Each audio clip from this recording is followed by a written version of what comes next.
वंदे मातरम। नमस्कार, जय श्री राम।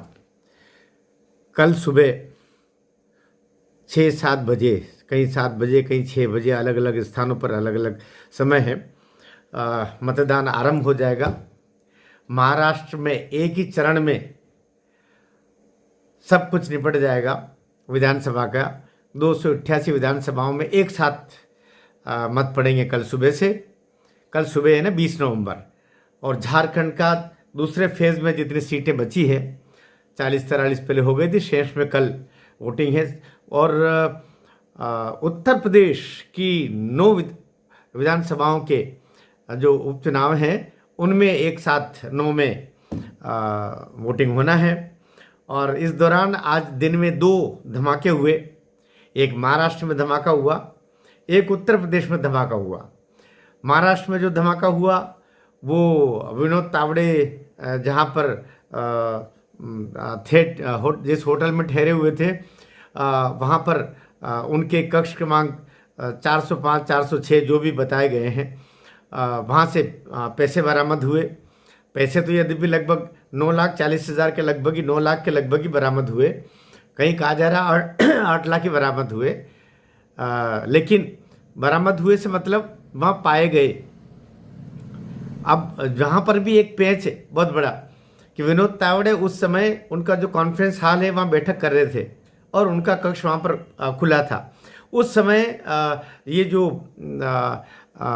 बहुजन विकास आघाड़ी, ये एक तीसरा ही पक्ष है वहाँ पर, बहुजन विकास आघाड़ी, जो महाविकास आघाड़ी और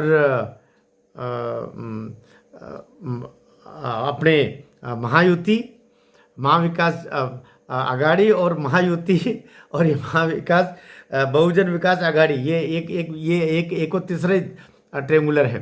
तो उस धमा चौकड़ी में उनके जो लोग थे, कार्यकर्ता थे, वहाँ पहुँचे। और उसमें बहुजन विकास आघाड़ी के 2 जो वहाँ के उम्मीदवार थे, कोई ठाकुर करके हैं, वो दोनों भी पहुँचे।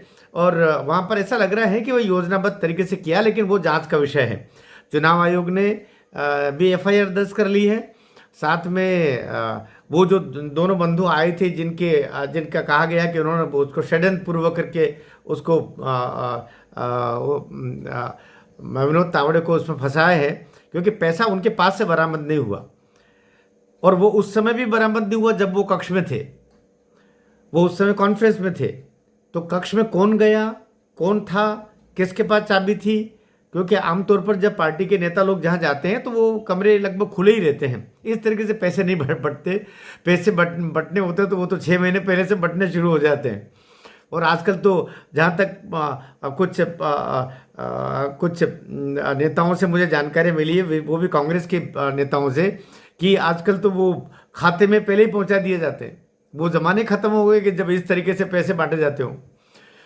वो जो उनके ठेकेदार होते हैं, उन ठेकेदारों के पास जाते हैं। तो ऐसी नादानी, और वो भी विनोद तावड़े जैसा नेता ऐसी नादानी करेगा नहीं। राष्ट्रीय स्तर का नेता है कि वो इस तरीके से खुद ही पैसे लेके जा रहा हो और खुद ही पैसे बांट रहा हो। ये एक षड्यंत्र है। और चूंकि चुनाव के टाइम पर तो षड्यंत्र वड्यंत्र सब, उसकी जांच तो बाद में होती रहेगी। अभी तो अपन शगुफा छोड़ ही दो। तो एक धमाका तो आज ये हुआ महाराष्ट्र में। और दूसरा जबरदस्त एक धमाका और हुआ उत्तर प्रदेश में, जहां उत्तर प्रदेश में समाजवादी पार्टी ने ये मांग की कि ये जो हमारे मुस्लिम समाज की महिलाएं हैं वे बुरके में आएगी और उनका बुरके में उनको चेक नहीं किया जाएगा, उनका चेहरा चेक नहीं किया जाएगा कि वो बुरके में कौन है। न तो चुनाव के अंदर, बूथ के अंदर, और न कहीं बाहर जो सिक्योरिटीज़ और पुलिस के जो लोग रहते हैं। भले वहाँ महिलाओं की नियुक्तियाँ भी होती है, यद्यपि आप हम सब लोग जानते हैं कि प्रत्येक बूथ पर महिला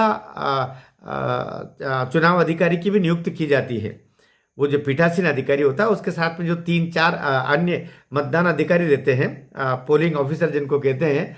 एक प्रेसाइडिंग ऑफिसर होता है और 3-4 पोलिंग ऑफिसर होते हैं, मतदान अधिकारी जिनको कहते हैं। तो वो उनमें से एक महिला को रखा ही जाता है। नहीं तो भी चुनाव आयोग का ऐसा निर्देश है कि आप स्थानीय स्तर पर पीठासीन अधिकारी किसी भी आंगनवाड़ी कार्यकर्ता को या किसी भी स्थानीय कर्मचारी को, शासकीय कर्मचारी को या ऑटोनोमस बॉडी जो सरकार की होती है उससे किसी महिला कर्मचारी को इसके नियुक्त करते हैं, जो आधार से या जो भी फोटो आइडेंटिटी होती है उससे उस व्यक्ति का चेहरा, उस महिला का चेहरा मिलाते हैं। हिंदू समाज में भी महिलाएं घूंघट ले करके आती हैं, तो वहाँ पर उस समय घूंघट, क्योंकि परिवार में भी साथ में रहते हैं, सास ससुर पति देवर और बहुत सारे बंधु एक साथ ही वोट डालने जाते ही हैं। भले लाइनें अलग अलग महिलाओं पुरुषों की होती है, लेकिन रहते सब लगभग बूथ में साथ ही जाते हैं। तो ऐसी अवस्था में हिंदू समाज में भी घूंघट प्रथा के तहत घूंघट निकाल जाते हैं, तो बराबर घूंघट खोल करके, और क्योंकि वो चेक करने वाली भी महिला ही रहती है, उसको चेक करवाया जाता है। और जहाँ कहीं भी ऐसी संदेह होता है उसको तुरंत पीठासीन की जानकारी में दिया जाता है, फिर उसकी जांच होती है, और फिर जो सत्य असत्य जो भी, यहाँ तक कि उसमें केस भी बनते हैं, उसमें अरेस्ट भी होता है, उसमें सब कुछ होते हैं, उसकी प्रक्रिया है अलग अलग, उसको वोट को चैलेंज किया जाता है, उसकी प्रक्रिया है। मैं इसलिए कह रहा हूँ कि मैं क्लास 1 ऑफिसर रहा हूँ, और प्रोफेसर रहते हुए भी कई जगह हम प्रेसिडेंट ऑफिसर भी रहे, उसके ऊपर जोनल ऑफिसर भी रहे, और इन सारी प्रक्रियाओं से मैं परिचित हूँ। तो ऐसा ऐसा ऐसा तो लेकिन उत्तर प्रदेश में समाजवादी पार्टी ने बाकायदा पत्र लिख करके चुनाव आयोग को लिखा कि ये जो मुस्लिम महिलाएं हैं ये बहुत डरती हैं, और उस डर के कारण, भय के कारण वे वोट डालने भी नहीं जाती है, या उनके मन में संकोच होता है। इस कारण से जो बुर्का पहन करके जो महिला आए उसको कोई चेक नहीं करेगा, वो सीधे जाएगी, केवल अपना नाम बताएगी, या नाम भी उसका अगर वो स्लिप से बता दे या संकेत से बता दे, हो सकता है कि आवाज़ निकालते ही तो पता चल जाएगा कि महिला है कि पुरुष है। एक तो सबसे बड़ा खतरा है कि बुर्के वाली है कि बुर्के वाला है। तो ये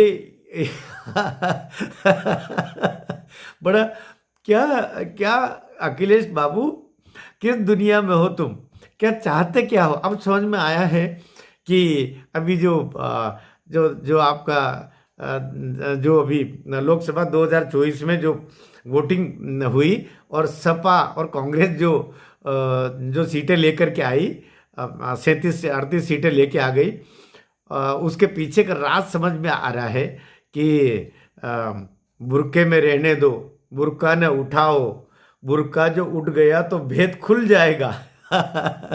वो जो गाना है, वो गीत है, वो पूरी तरीके से इस पे लागू हो गया। उत्तर प्रदेश के चुनाव बड़े इंटरेस्टिंग मोड पर कल है, लेकिन देखिए इसका थोड़ा हंसने का मन हो रहा था, आपका भी हो रहा होगा, कि अजीब बात है कि अब हिंदू समाज के जो लोग, जो महिलाएं आएंगी उनको आप चेक करेंगे, जो घूंघट में आएंगे तो आप घूंघट भी उठा करके उनको चेक करेंगी। आपकी जो चुनाव आयोग का निर्देश है उसमें कोई ये कि पहली बार नहीं हो रहा, 75 साल से हो रहा है, लेकिन कोई अगर बुर्के में आई है या आया है तो उसको आप उसको आइडेंटिफाई नहीं करेंगे, उसको आधार से मिला, फिर आधार भी मत लाओ, फिर आधार की जरूरत है क्या?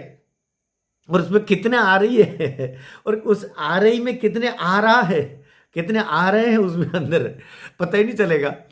तो बहुत ज़बरदस्त काम उत्तर प्रदेश में हो रहा है, लेकिन इसका सीरियस पक्ष देखिए आप, हिम्मत देखिए आप अखिलेश यादव जी की। उसका खामियाजा कल जब वोटिंग होगी तो हिंदू मतदाता इसमें मुझे लगता है कि ये वोटों का ध्रुवीकरण का काम करने का काम अखिलेश बाबू ने खुद ही कर दिया। इससे हिंदू समाज के महिलाएं और हिंदू समाज पूरा ही उनके एक पत्र दे करके, और अखिलेश यादव ने खुद भी उसको अपने वक्तव्य में बोला है कि हाँ ऐसा करना चाहिए, बुर्के वाली महिलाओं को चेक नहीं किया जाए। इसका मतलब आप सीधे सीधे फर्जी वोटिंग की तरफ चुनाव आयोग को प्रेरित कर रहे हैं और दबाव में लेना चाह रहे हैं। और साथ ही आप पुलिस के लिए और जो पैरामिलिट्री फोर्सेस के लोग रहते हैं उनको भी चेक करने का आप मना कर रहे हैं। मतलब सीधे सीधे चाह रहे हैं कि हम जो चाहेंगे वो करेंगे। तो अखिलेश बाबू जी, आपके इस काम से पूरा हिंदू वोटर्स इसमें ध्रुवीकृत हो गया। वो सब एकजुट होकर के, और कहाँ वोट डालने वाले आप समझ जाइएगा। आप बेशक आप जो आपके मन में है उसमें से अभी तक बुर्के वाली के दीदी के साथ में बुर्के वाला भैया भी आ जाएगा, लेकिन चुनाव आयोग मैं सोचता हूँ कि ऐसी नादानी नहीं करेगा और इस तरीके का निर्णय वो देने वाला नहीं है, क्योंकि ऐसे निर्णय जो होते हैं वो पूरे राष्ट्र पर लागू होते हैं और वो दिया ही नहीं जा सकता। बीजेपी ने तत्काल इसका विरोध किया और सभी विपक्षी दल इसका विरोध करेंगे करेंगे। रहा सवाल कल सारे बंधुओं से, एक ही प्रार्थना है, मेरे जितने भी दर्शक हैं, जितने बंधु हैं जो मुझे सुनते हैं मेरे इस चैनल पर, मैं सबसे ये गपशप जरूर है लेकिन गपशप में कुछ अच्छी बातें अवश्य निकलती है। मैं आपसे हाथ जोड़ के प्रार्थना करता हूँ, इस वीडियो को उत्तर प्रदेश के घर घर, गांव गांव, गली गली सब जगह पहुंचाइएगा। ये प्रार्थना है। वे आप ये चैनल को सब्सक्राइब करें नहीं करें, मुझे इससे कोई वास्ता नहीं, क्योंकि मेरी बात आप तक चली जाए, ये मेरा आपसे निवेदन है, उद्देश्य है। और कल सब वोट डालने जाएं, याद रखना, खुले में जाएं, अपना आधार, अपना पहचान लेकर के जाएं और डंके की चोट वहां वोट डालें जहां से भारत माता की जय का गूंज आता हो, उस जगह आपको डालना है। जैसे आप बटन दबाएं क्या उधर से पंखुड़ियां कमल की खिल उठे, क्योंकि ये कमल राष्ट्रीय पुष्प है, ये भी याद रखिएगा।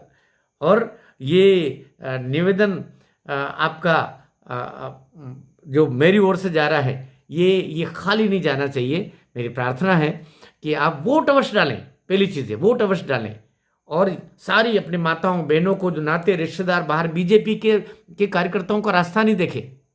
आज अखिलेश यादव ने एक और बोला कि देखिए संविधान पर खतरा है और ये संविधान को बचाने के लिए वोट डालना है।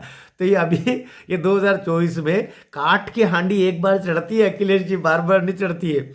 काठ की जो हांडी होती है, लकड़ी की हांडी, वो चूल्हे पे चढ़ी, आग लगी, खेल खत्म, भस्म हो जाती है वो दूसरी बार नहीं चढ़ सकती वो हांडी वापस। तो वो तो चढ़ गई। उस समय हमारे दलित बंधु तुम्हारे बहकावे में आ गए, मूर्ख बने हैं, अच्छे सब समझ में आ गया है। मोदी जैसा तपस्वी व्यक्ति और योगी बाबा जैसा एक ऐसा युग नेता जिसने अपना जीवन आपके लिए समर्पित किया है, सनातन के लिए समर्पित किया है, राष्ट्र के लिए समर्पित किया है, आने वाली पीढ़ियां उत्तर प्रदेश वालों तुमको माफ नहीं करेगी। 9 की 9 सीटें योगी बाबा के झोली में डाल दो। उस साधु को दुखी मत कर देना, क्योंकि दुनिया की निगाहें उत्तर प्रदेश पर टिकी हुई है। दुनिया की निगाहें योगी के उस नारे पर टिकी हुई है, बटेंगे तो कटेंगे। उस नारे को सफल करना है, एकजुट होकर पहुंचना है। 100% सनातनियों की वोटिंग होना चाहिए। भारत माता की जय।